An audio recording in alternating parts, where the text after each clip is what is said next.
Narayanganj city কর্পোরেশনের উদ্যোগে রাস্তা ও ফুটপাত চলাচলের উপযোগী করার লক্ষ্যে হকার ব্যবস্থাপনার উদ্দেশ্যে মতবিনিময় সভা অনুষ্ঠিত।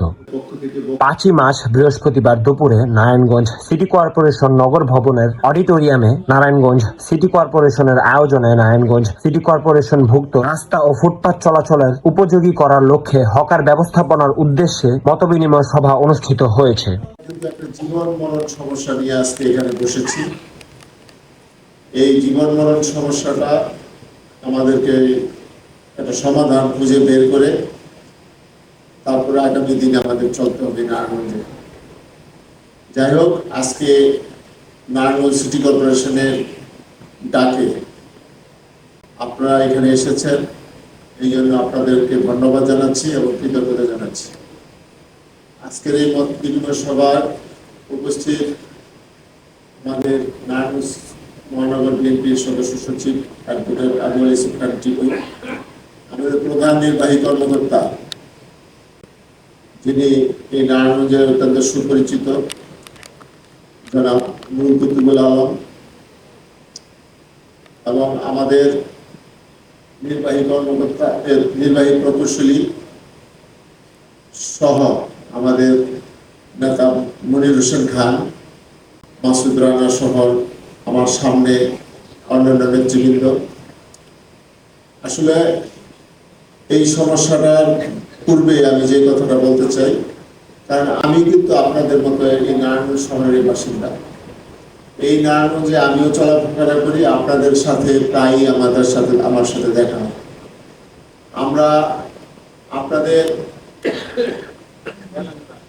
এই যে আমাদের কিন্তু মন আছে যে সব দিয়ে দিই আপনাদের, কিন্তু সাধ্যটা আমাদের যে বিষয়, সাধ্যটার বিষয়, সেই সাধ্যের বাইরে তো আমাদের কিছু করার নেই।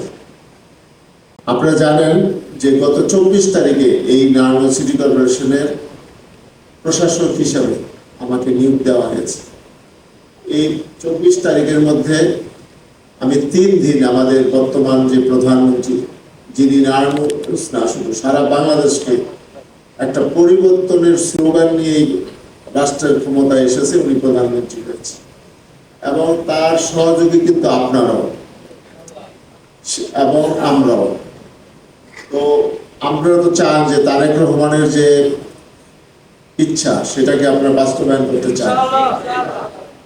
সেই বাস্তবায়নের লক্ষ্যেই এই সিটি কর্পোরেশনে আমাকে বসানো হয়েছে, এই নারায়ণগঞ্জ সিটিটাকে একটা ক্লিন সিটিতে পরিণত করার জন্য।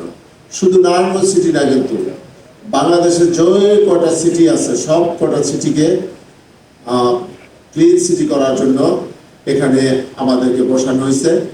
বর্তমান যারা আপনাদের এই হকারদের নেতৃত্ব দিচ্ছেন, তাদের প্রতি আমাদের নির্দেশনা, সেই নির্দেশনাটা হলো যে সিটি কর্পোরেশন বিএনপির কোনো নেতা কর্মী এই হকারদের কাছে কোনো টাকা চাইলে, আমি জানি অনেকে টাকা দেন, আমি জানি অনেকে টাকা দেন, কিন্তু আজকে এখানে রোজা থেকে এসে আপনারা বলেন যে আপনারা চাঁদা দেন না, সুতরাং কেউ চাঁদা দিবেন না।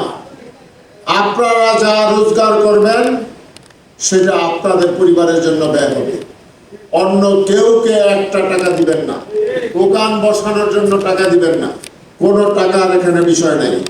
কেউ কোনো এইসব লাইনে যাবেন না, যদি জানতে পারি তাহলে সে আর বসতে পারবেন না। তো বর্তমান নেতৃত্বের কাছে অনুরোধ যে আপনারা আপনাদের স্বার্থেই, আমি তো সারা বাংলাদেশের মানুষই না এখানে হকার বানাতে পারবো না, আমি আমার সিটি কর্পোরেশনের বাসিন্দাদেরকে সেবা দিব, তাই না? তো সেই হিসাবে আপনারা যেই হকারের লিস্ট করবেন, একটা লিস্ট নতুন করে করবেন, পুরানটা হাতে রাখবেন, কারণ পুরানের মধ্যে হয়তো অনেকে মারা যেতে পারে বা অন্য জায়গায় চলে যেতে, বিদেশ চলে যেতে পারে। পুরানটাতে কি করবেন এবং একটা নতুন লিস্ট করবেন। সেই লিস্টের মধ্যে আপনার প্রত্যেকের একটা আবেদনপত্র থাকবে এবং সেখানে জাতীয় পরিচয়পত্রের ফটোকপি সঠিকটা, ওই যে পুরান ভুল বানান এটা কিন্তু আমরা অনলাইনে পরীক্ষা করলে সেটা প্রমাণ হবে। যদি প্রমাণ হয় ভুয়া দিচ্ছেন তাহলে কিন্তু সে মামলা খাবেন। সুতরাং সেইভাবে আপনারা লিস্ট দিবেন। আমরা চেষ্টা করব ঈদের 20 দিন পরে আপনাদেরকে, যাতে যতদিন আপনাদেরকে পুনর্বাসিত করতে না পারি, যাদের লিস্ট হবে আমরা চেষ্টা করব আপনাদের পুনর্বাসন করার জন্য।